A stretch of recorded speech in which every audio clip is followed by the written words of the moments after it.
Everyone wants to have good habits in their life, but the question is, what are good habits?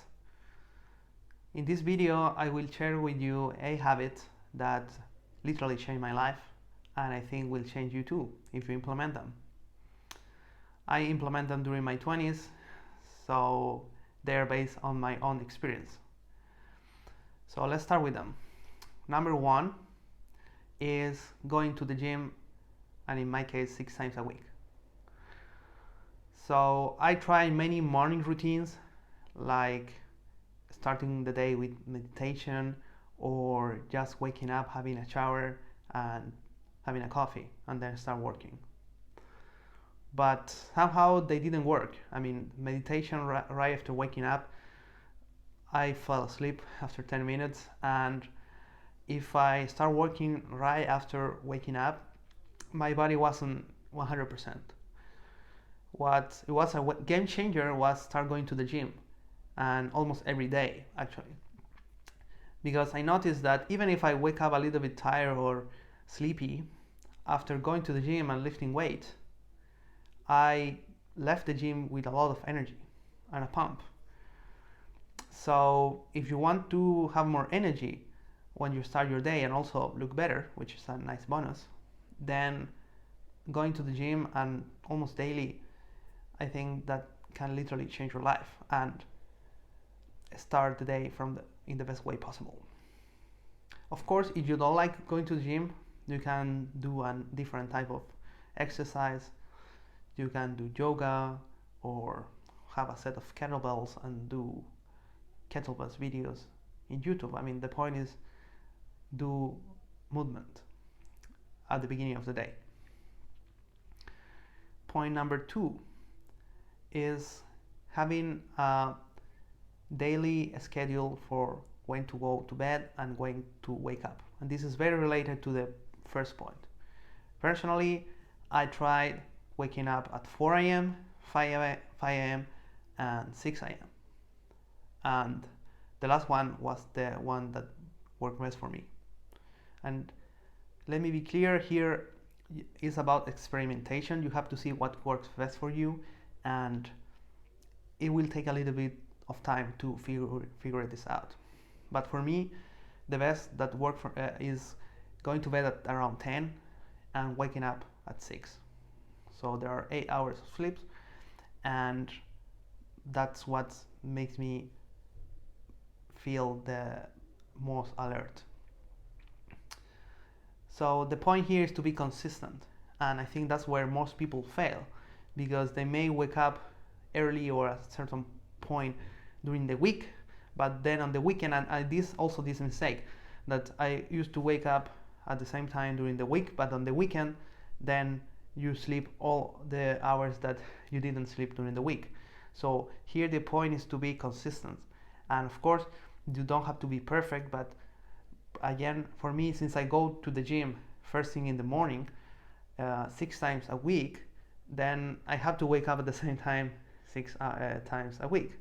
And in the last day you can move a little bit, but if you have a consistent habit of going to bed and waking up at the same time, your body naturally will want to wake up at the same time every day.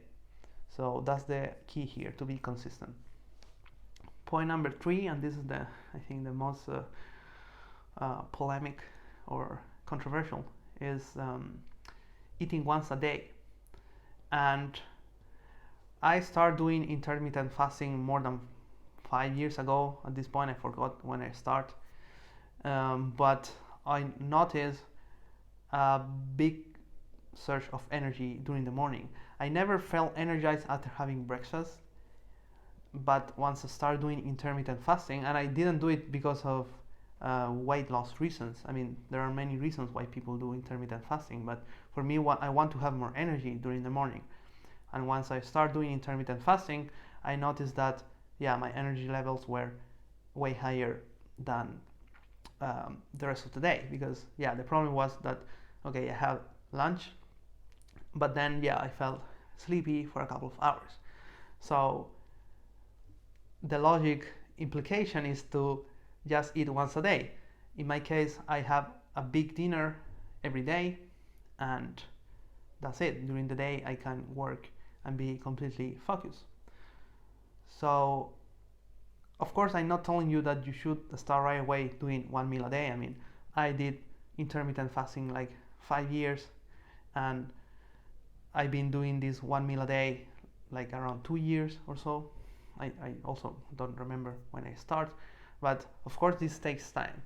And the biggest question that people have when I talk about intermittent fasting, because it's not the first time that I talk about this, is that people ask, are you hungry the whole day? And if you haven't fasted before, you don't know how this works, but hunger is not increasing function. Rather, hunger works like a wave. So at some point you feel hungry, but then half an hour later, 10 minutes later, the hunger goes away. And even sometimes I have the problem that I don't feel hungry at all when I have to eat. So really, hunger is not increasing.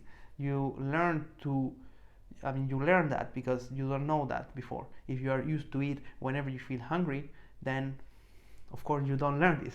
But if you start doing fasting in some way or another, for me it's one meal a day, but of course if you want to try it, you should start skipping breakfast, for example. And of course you should ask your doctor for any sort of diet change you want to do in your life, especially if you have some health conditions. I don't know you, so for me it works great, but for some people it may not work at all. So the next point is no cell phone during the day, and I think that you may agree with me in this one, and especially if you want to have focus during the day, if you need to stay concentrated, or if you are a student. The thing is that your cell phone is mostly a source of distraction and bullshit, really. So unless you work with your cell phone because of whatever reason, I think that you should have your cell phone either on airplane mode or just shut off, because what's the point of checking the phone every second? I really get a little bit mad of people now that they are with the cell phone all day getting notifications and they get distracted all the time. I mean, how you can produce anything if you are distracted all the time? Especially if you want to, I mean, if you are studying and you need to learn a lot, I mean, you need to stay concentrated for long periods of time. And if you get distracted over and over again, you will never be able to do anything of worth. So personally, I keep my cell phone either airplane mode or even non-disturb, because okay, let's say that you need to use your cell phone. If that's the case, try to remove all notifications, non-essential notifications, which will be 99% of your apps in your cell phone, and use it in non-disturb mode. But if you can, just turn the cell phone off,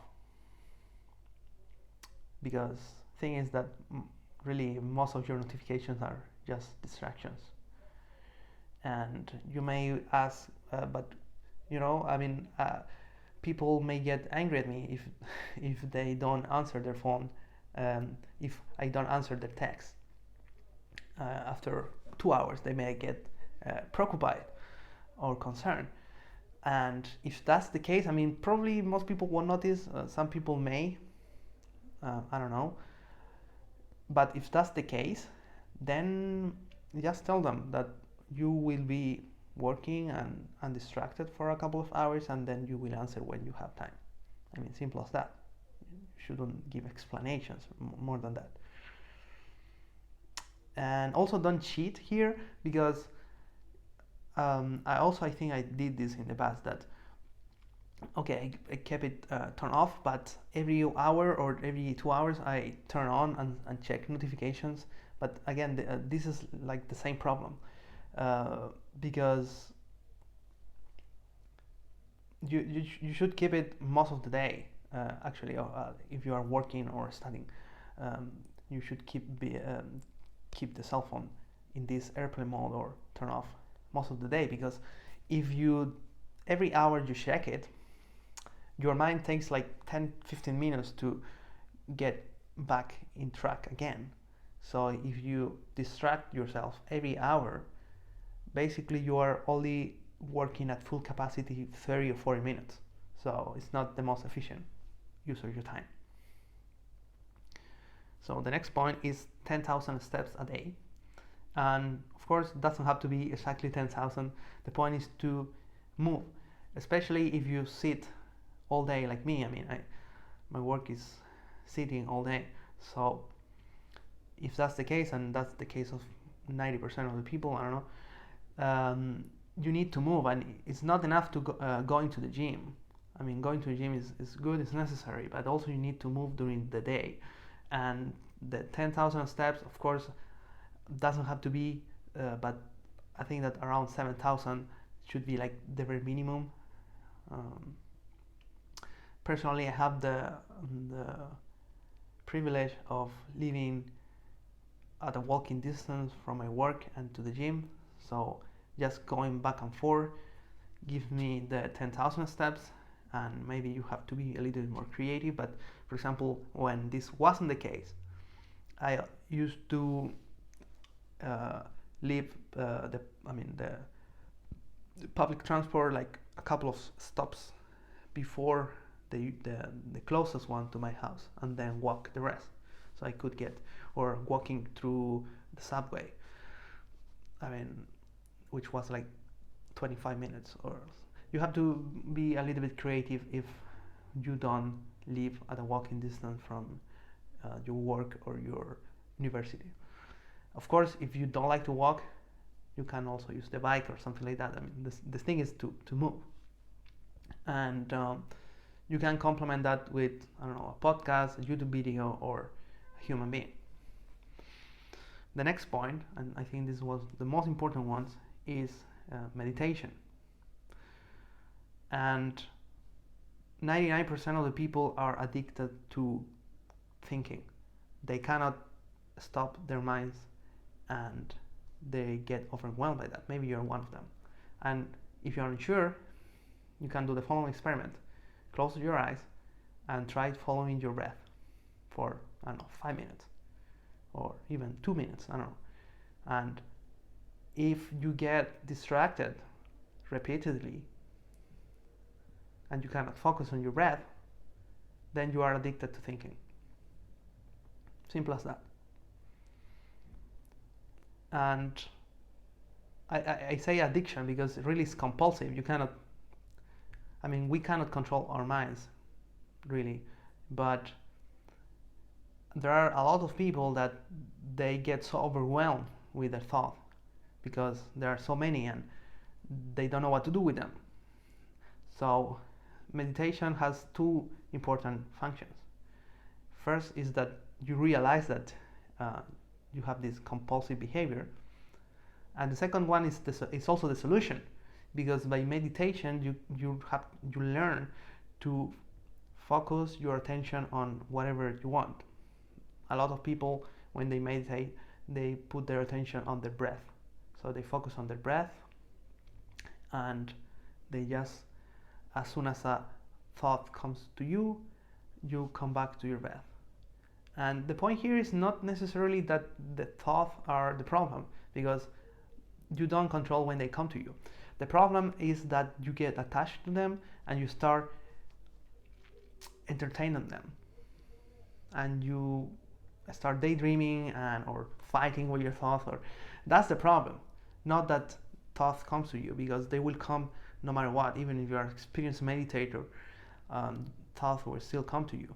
But when you become better at meditation, and this may take a little bit of time, it took me a lot of time to me. I mean, I used to get distracted or fall asleep. Really was quite frustrating, and I want to mention that because if you haven't meditated, or probably you try in the past and you get frustrated because you couldn't focus, the point is not to empty your mind. I think this is a big misconception of meditation. The goal is not necessarily to empty your mind, but to become aware off when thought comes to you and not entertain them. Just let them pass. And as a add bonus, and I think it's extremely important, is that if you become good at this, meditation will give you a sense of peace and tranquility and joy that no material experience or not possession will ever give you. And this may sound too good to be true, but if you become good at meditation, you will be able to experience inner peace no matter what the circumstances are, which I think is an extremely good thing to have. The next point is reading, and in this case, non-fiction books. Personally, 90% of what I read is non-fiction, and this video is catered to self-improvement, self-development, or personal growth, whatever you want to call it. And most of the ideas that, I mean, there are so many ideas that they would have been impossible to me to get to know them if it wasn't because of books, good books. And it's important to have good books because there are a lot of shitty books out there. And of course, nowadays there is a lot of self-improvement content in YouTube, podcasts. I mean, there is a lot of audio and video content. So you may ask why reading is important in 21st century. I would say there are at least two important reasons. The first one is that, at least personally, I never put 100% of my attention on listening, because usually I'm walking or cooking or, I don't know, cleaning, so you cannot put 100% of your attention by listening. So in contrast, when you read, you have the book in front of you, and well, I hope that you put 100% of your attention there and don't have your cell phone close to you. Hope you are convinced that having your cell phone near you is not a good idea. And that's very important. And the second point is that books usually cover the topics more in depth. Most of self-improvement content out there is pretty shallow, and if you want to go a little bit more in depth, it will take you a long time. Some of my videos are pretty long, and yeah, people don't want to invest 1 hour of their life, even if the ideas are can change your life. But you know, we are lazy, so and conveying those ideas through speaking takes way longer than reading a book. Usually, audiobooks, for example, take longer, twice as longer as reading the book. Even, I mean, I'm not talking about being a fast reader, like just a normal reader, because the way we speak is significantly slower than the way we read. So these two points together makes reading an essential tool for self-improvement in the 21st century. The last point, which is the complement of reading, is writing. And I made a video last week about the importance of writing. I call it the habit that changed my life, and because it's one of the habits that I implement recently. And literally, writing is a life changer. And of course, that reading is good, but too much reading also can be a problem, and too much content can be a problem, because your mind has a limited capacity to process this information. And remember that personal development is about embodying the principles. I mean, all these habits I'm telling you, I do it on an almost day-to-day basis. I didn't just read it from a book or whatever, and I'm telling you, these are habits that I do on a daily basis and change my life. And that's what the key of personal development is. Not about theory, not about concepts. I mean, personally, I love concepts. I love to theorize. But for personal development, this can backfire you, because you may get so much good ideas and you may believe that uh, by just knowing them, this is good enough. But it's not, trust me. I made this mistake and I waste a lot of my time by doing that. So I'm warning you, you have to be very careful with too much content in personal development. This can be a trap, and writing is a good way of doing a sort of practice, because first of all, you get all these ideas. Now, can you explain those ideas in your own words? That's a very important skill, because you don't really know a thing until you can articulate it in a proper way. I mean, most of theoretical concepts. And this is especially important here because it's very easy to get caught into the theory and to the explanations. But if I ask you, okay, can you explain me the concept in 5 minutes? You won't be able to do that if you haven't processed this information. And writing is the best way I found to process the information that I consume. And you don't have to become a writer for that, but the point is to use writing as a tool for self-improvement. And there are at least 2 ways in which you can start writing right now or today.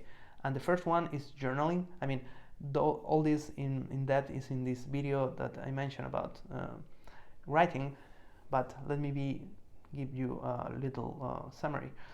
There are at least two ways in which you can use writing. The first one is journaling, basically to reflect about your life, about your decisions, and to have a track record of what you do in your life. For example, you may journal about the habits that you may want to implement, or habits that are not good for you, and you write about them, and you can use this later to reflect about your decisions in your life.